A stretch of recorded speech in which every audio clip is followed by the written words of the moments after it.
तो काफ़ी सारे रिटेलर का ये क्वेश्चन रहता है कि उन्हें स्टॉक मार्केट में यहाँ पे गारंटी रिटर्न मिल सकता है क्या नहीं। तो आज की इस वीडियो में हम लोग यहाँ पे म्यूचुअल फंड के बारे में बात करने वाले हैं। ठीक है, इसमें मैं ग्रो का टर्मिनल यूज़ करने वाला हूँ क्योंकि मैक्सिमम लोग यहाँ पे ग्रो ही यूज़ करते हैं। तो नीचे की तरफ आओगे तो आपको यहाँ पे म्यूचुअल फंड का ऑप्शन दिख जाएगा। आप एप्लीकेशन से भी जा सकते हो, ठीक है, लेकिन मैं यहाँ पे डेस्कटॉप यूज़ कर रहा हूँ ताकि आपको समझाने में आसानी रहे। ठीक है, तो आपको यहाँ पे काफ़ी सारी म्यूचुअल फंड्स यहाँ पे दिख जाएंगे। अब इनमें से आपको किसी को भी सिलेक्ट नहीं करना। ठीक है, अभी मैं आपको सिखाऊंगा कि किस तरह से आप लोग सही म्यूचुअल फंड को सिलेक्ट कर सकते हो, क्योंकि अगर आपने गलत म्यूचुअल फंड सिलेक्ट कर लिया तो भाई आप लोग एफडी के रिटर्न को भी बीट नहीं कर पाओगे। ठीक है, तो अभी मैं आपको सिखाऊंगा, इनमें से कोई भी आपको सिलेक्ट नहीं करना है। आपको साइड में यहाँ पे कैटेगरीज का ऑप्शन दिख जाएगा। ठीक है, यहाँ पे देख सकते हो कैटेगरीज का ऑप्शन है, वहाँ पे आपको सारे ऑप्शन दिख जाएंगे, हाइब्रिड म्यूचुअल फंड करके, इक्विटी, सभी तरह के आपको यहाँ पे म्यूचुअल फंड के ऑप्शन आ रहे होंगे। तो अभी आपके लिए कौन कौन सा सही रहेगा उसके ऊपर बात करेंगे सबसे पहले। सो कैटेगरीज के ऑप्शन में आओगे तो यहाँ पे आपको 4 कैटेगरीज दिख जाएंगी। ठीक है, debt, commodities, hybrid and equity. So debt वाले में क्या फंड है, लेट्स से आपने 1 लाख रुपए यहाँ पे इन्वेस्ट करें। ठीक है, तो आपका जो सारा पैसा है वो bonds, bill and other debt classes में जाएगा। आपका पैसा कहीं भी ना यहाँ पे मतलब शेयर्स में नहीं जाएगा। ठीक है, और अगर आप लोग यहाँ पे हाइब्रिड म्यूचुअल फंड चूज़ करते हो ये सबसे बेस्ट रहता है, क्योंकि इसमें आपका पैसा equity and debt and bond सभी में जाता है और आपका पोर्टफोलियो भी हेज रहता है एंड इसमें थोड़ा रिटर्न्स भी अच्छे बन जाते हैं। ठीक है, और सबसे ज़्यादा रिस्की जो रहता है वो रहता है अपना इक्विटी बेस्ड म्यूचुअल फंड। अगर ये रिस्की है तो इसमें सबसे ज़्यादा रिटर्न बनने के चांसेस रहते हैं। ठीक है, क्योंकि रिस्क अगर ज़्यादा है तो रिटर्न भी ज़्यादा ही रहते हैं। ठीक है, तो अगर आप लोग यहाँ पे चूज़ करना चाहते हो तो हाइब्रिड म्यूचुअल फंड यहाँ पे चूज़ करना सबसे बेस्ट रहेगा ये। तो मैं यहाँ पे इक्विटी बेस्ड म्यूचुअल फंड को यहाँ पे सिलेक्ट करने वाला हूँ, जिसमें मैं मिड कैप को सिलेक्ट कर रहा हूँ। ठीक है, आपके ऊपर आप कौन सा सिलेक्ट करना चाहते हो। ठीक है, आप लोग हाइब्रिड को भी सिलेक्ट कर सकते हो। तो यहाँ पे आपके सामने काफ़ी सारे ऑप्शंस आ जाएंगे इस तरह से। तो अब कौन सा आपके लिए सही रहेगा वो आपको एक एक करके चेक करना पड़ेगा। ठीक है, मैं आपको बताऊंगा कि किस तरह से कौन सा बेस्ट रहेगा। तो मैं इसको यहाँ पे सबसे पहले सिलेक्ट कर रहा हूँ। अब इसमें आपको ना आपके फंड मैनेजर के बारे में पता रहना चाहिए, उसके पास कितना फंड पड़ा हुआ है। ठीक है, उसका फंड साइज क्या है वो पता होना चाहिए, and expense ratio and exit load, ये चीज़ें आपको सबसे पहले चेक करनी है। ठीक है, सबसे पहले तो आपको चेक करना है कि उसका जो फंड साइज है वो कितना है। आपको उसी म्यूचुअल फंड में पैसा डालना है जिसका फंड साइज 1000 करोड़ से ज़्यादा हो। ठीक है, 1000 करोड़ से कम नहीं होना चाहिए। अगर 1000 करोड़ से जो भी यहाँ पे म्यूचुअल फंड है उसमें पैसा मत डालना, उसमें रिटर्न बनने के कम चांसेस रहेंगे एंड थोड़ा सा वो रिस्की रहता है। ठीक है, 1000 करोड़ के ऊपर जिसका भी फंड साइज है उसी में पैसा डालना। ठीक है, ये होगी सबसे पहली बात। एंड अभी चलेंगे थोड़ा नीचे। ठीक है, अब आपको ना आपके फंड मैनेजर के बारे में पता रहना चाहिए, लेकिन उससे पहले मैं आपको बता देता हूँ एक्सपेंस रेशो एंड आपका एग्जिट लोड क्या होता है, क्योंकि काफ़ी ज़्यादा लोग ना उसी में थोड़ा कन्फ्यूज रहते हैं एंड बहुत सारे लोग इस वजह से उसमें थोड़ा सा ट्रैप रहते हैं कि उनको ना यहाँ पे एग्जिट लोड के बारे में पता नहीं रहता है और वो ऐसे म्यूचुअल फंड में पैसा डाल देते हैं जहाँ पे उनको 1-1 साल का यहाँ पे फ्रीज लगा दी जाता है। अगर वो उससे पहले पैसा निकालने की कोशिश करेंगे ना तो वहाँ पे एग्जिट लोड होगा 1%, 3% इस तरह से, तो उनको ना उनका पूरा पैसा मिल नहीं पाता एक्चुअली। ठीक है, अगर वो रिटर्न निकाल भी लेंगे ना उसमें अच्छा, तब भी एग्जिट लोड में वो उनका काफ़ी सारा पैसा वेस्ट चला जाता है। तो अभी मैं आपको सिखाऊंगा कि किस तरह से आपको इसके बारे में पता करना है। आपको यहाँ पे ऑप्शन दिख जाएंगे, यहाँ पे expense ratio and exit load. तो सबसे पहले समझो एक्सपेंस रेशो क्या होता है।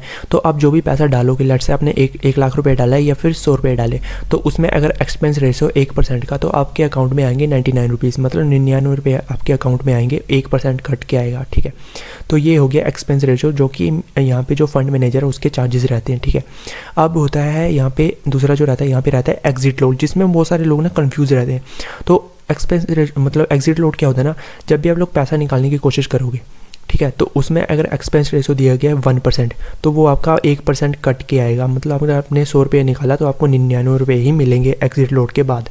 एंड जो एग्जिट लोड होता है ना उसमें लोगों को कंफ्यूज करने के लिए बहुत सारी चीज़ें यहाँ पे ट्रैप करने के लिए बनाई जाती हैं। किस तरह से रहता है, यहाँ पे क्या होगा ना कि आपको यहाँ पे एग्जिट लोड दिया जाएगा 1 ईयर का 1%। ठीक है, अब ऐसा नहीं है कि आप लोग 1 साल से पहले पैसा निकाल नहीं पाओगे, पैसा आप 1 साल से पहले भी निकाल सकते हो। ठीक है, अगर आपने आज पैसा डाला आप कल भी पैसा निकाल सकते हो। ठीक है, जब मतलब आपके अकाउंट में वो क्रेडिट हो जाएगा उसके बाद। ठीक है, लेकिन वहाँ पे एक चीज़ यहाँ पे थोड़ी कंफ्यूज करने के लिए होती है कि एग्जिट लोड में वहाँ पे दिया होगा 1% जो आपका एग्जिट लोड लगेगा वो 1 साल से पहले लगेगा। 1 साल से पहले अगर आप लोग पैसा निकालने की कोशिश करते हो तो आपका एग्जिट लोड होगा 1%। 1 साल के बाद पैसा निकालने की कोशिश करोगे तो एग्जिट लोड हो जाएगा 0। ठीक है, जो वहाँ पे जो भी रिटर्न मिलेगा वो आपको पूरा मिल जाएगा। ठीक है, तो वहाँ पे चीज़ों को पढ़ लिया करो कि वहाँ पे क्या लिखा हुआ है। एंड कुछ म्यूचुअल फंड ऐसे होते हैं जिसमें आपका एक बार जब आपने पैसा डाल दिया तो आपका 5 साल के लिए पैसा फ्रीज हो जाता है, 5 साल से पहले आप लोग पैसा निकाल नहीं पाओगे। तो यहाँ पे जब भी आप लोग SIP स्टार्ट करने की कोशिश करोगे तो वहाँ पे आपको सारी चीज़ें लिख के आ जाती हैं, उन चीज़ों को थोड़ा सा पढ़ लिया करो ताकि आपको बाद में कन्फ्यूज़न ना हो। ठीक है। एंड इसी के साथ आपको नीचे की तरफ एक और ऑप्शन दिख जाएगा यहाँ पे स्टैम्प ड्यूटी, जो कि आप जब भी पैसा निकालने की कोशिश करोगे तो उस टाइम पे आपको स्टैम्प ड्यूटी देनी पड़ेगी, ठीक है। इसके नीचे आपको एक और ऑप्शन दिख जाएगा आपके टैक्सेस के बारे में, ठीक है, जो भी आपके टैक्सेस लगेंगे, ठीक है। अगर आप लोग 1 साल से पहले निकालने की कोशिश करोगे तो आपको 20% देना है, 1 साल के बाद निकालने की कोशिश करोगे तो 12.5%। और इसमें थोड़ा सा ये कैच है कि अगर आप लोगों का प्रॉफिट 1,25,000 के ऊपर है तभी आपको ये टैक्सेस देने हैं, अगर इसके नीचे का प्रॉफिट आपको ये टैक्सेस नहीं देने, ठीक है। तो इस चीज़ का थोड़ा सा ध्यान रख लिया करो। एंड कुछ ऐसे भी म्यूचुअल फंड होते हैं जिसमें आपको टैक्स सेविंग के लिए भी यहाँ पे ऑप्शन मिल जाते हैं, तो उनको भी आप लोग चेकआउट कर सकते हो। तो थोड़ा सा नीचे की तरफ आओगे तो आपको आपके फंड मैनेजर की यहाँ पे डिटेल्स सारी दिख जाएंगी, उनका नेम क्या है, ठीक है, उनकी क्वालिफिकेशन क्या है, ठीक है, एंड उनका ऑफिस कहाँ लोकेटेड है, ईमेल आईडी, सब कुछ आपको यहाँ पे चीज़ें दिख जाएंगी, ठीक है। उनको थोड़ा सा रीड कर लिया करो ताकि आपका थोड़ा ट्रस्ट भी बिल्ड हो जाए।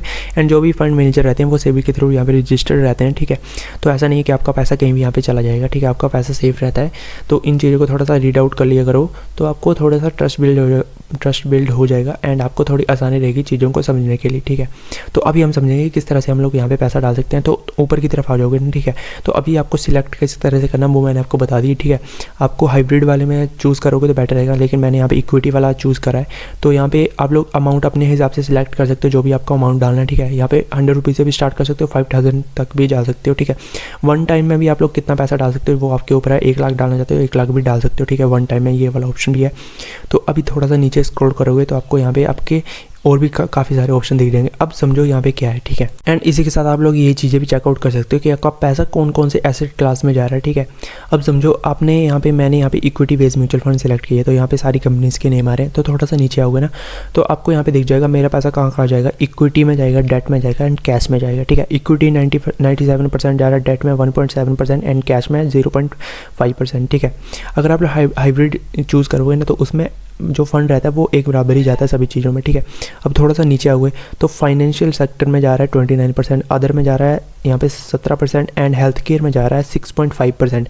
इसी तरह से सारे सेक्टर के यहाँ पे आपको ऑप्शन दिख जाएंगे, कौन से सेक्टर में कितना पैसा जा रहा है सब कुछ यहाँ पे लिखा रहेगा, ठीक है। सो आपको इन सारी चीज़ों की यहाँ पे क्लैरिफिकेशन हो जाएगी कि आपका पैसा कौन से यहाँ पे एसेट क्लास में ज़्यादा जा रहा है, ठीक है। फाइनेंशियल में जा रहा है, आपका मेटल में जा रहा है, कौन से सेक्टर में ज़्यादा पैसा जा रहा है, ठीक है। तो ये चीज़ें मैंने आपको नीचे की तरफ बताई थी। अब थोड़ा होगी ना ऊपर तो आपको यहाँ पे दिख जाएगा आपकी होल्डिंग कौन कौन से यहाँ पे कंपनीज़ में जाएगी, कौन सी कंपनीज़ में कितना पैसा रहेगा, ठीक है। अब देखो HDFC में जा रहा है पैसा, एक्सिस बैंक में भी जा रहा है, ICICI bank, Reliance, Bajaj, NTPC, ठीक है। इस तरह से और भी सारे यहाँ पे स्टॉक्स आपको दिख जाएंगे। इस व्यू वर्ल्ड के ऊपर क्लिक करोगे ना तो आपको सारे यहाँ पे स्टॉक्स दिख जाएंगे, कौन से स्टॉक में कितना % पैसा जा रहा है सब कुछ यहाँ पे लिखा रहता है, ठीक है। तो इस तरह से आपको ये सारी चीज़ें समझ में आ जाएंगी कि आप जो भी पैसा डालोगे, लेट्स से आपने 1 लाख रुपये डाला तो वो 1 लाख रुपये कहाँ कहाँ जाएगा। तो इस तरह से आपके सामने सारे ऑप्शन आ जाएंगे। अब देखो यहाँ पे आपको लेट्स से पैसा डालना है तो आपको यहाँ पे अमाउंट डालना है, कितना आपको यहाँ पे अमाउंट डालना है। अगर आप लोग 1 टाइम में डालना चाहते हो तो आपके ऊपर कितना डालना चाहते हो। अगर आप लोग SIP स्टार्ट करना चाहते हो तो यहाँ पे आप लोग मिनिमम 100 रुपीज़ से भी SIP स्टार्ट कर सकते हो। यहाँ पे अमाउंट डालोगे, अमाउंट डालने के बाद आपको यहाँ पे SIP के ऊपर क्लिक करना है, आपको यहाँ पे अपना OTP डालना। OTP डालने के बाद इसको वेरीफाई करना, आपका यहाँ पे SIP स्टार्ट हो जाएगी। अभी मैं आ चुका हूँ यहाँ पे ज़ीरोधा के टर्मिनल पे। अब क्या है, ज़ीरोधा में कोइन ज़ीरोधा करके ये वेबसाइट है, ठीक है, जो कि ज़ीरोधा का है, ठीक है। तो इसमें आपको बहुत सारे बेनिफिट मिल जाएंगे। तो इसमें क्या है, आपको यहाँ पे फ़िल्टर का ऑप्शन मिल जाएगा। अगर आप लोग से ज़ीरोधा पैसे ले रहा है ना, ठीक है भाई, AMC के चार्जेस ले रहा है तो उसके बदले में आपको थोड़ी फैसिलिटीज़ भी दे देता है।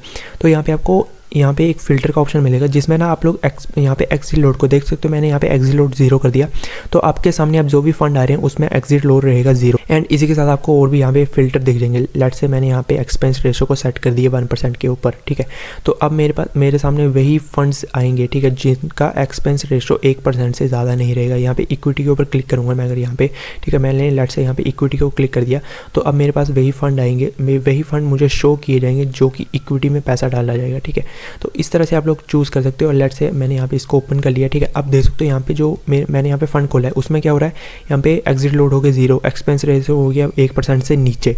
तो इस तरह से आप लोगों को ना फंड सिलेक्ट करने के लिए बहुत ही आसानी हो जाती है। इस तरह से आप लोग बहुत ही आसानी से फंड को सिलेक्ट कर सकते हो, जो कि वहाँ पे ऑप्शन नहीं मिलता है, ठीक है, ग्रो में। लेकिन ज़ीरोधा में ये ऑप्शन आपको मिल जाता है, इसलिए मैं थोड़ा ज़ीरोधा ज़्यादा यूज़ करता हूँ, ठीक है। सो मैंने यहाँ पे एक फ़ंड सिलेक्ट किया जिसमें यहाँ पे मैं बाई करने वाला हूँ 1 टाइम में, ठीक है।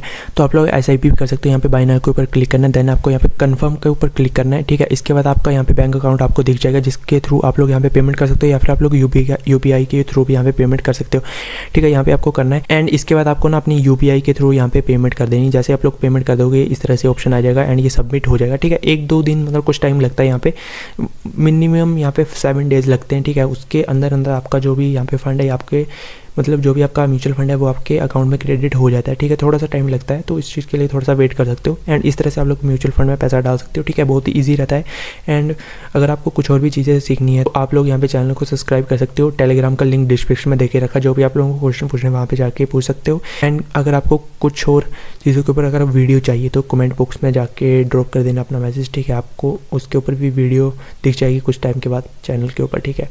तो अगर आपको वीडियो अच्छी लगे तो वीडियो को लाइक कर देना एंड चैनल को सब्सक्राइब मार देना।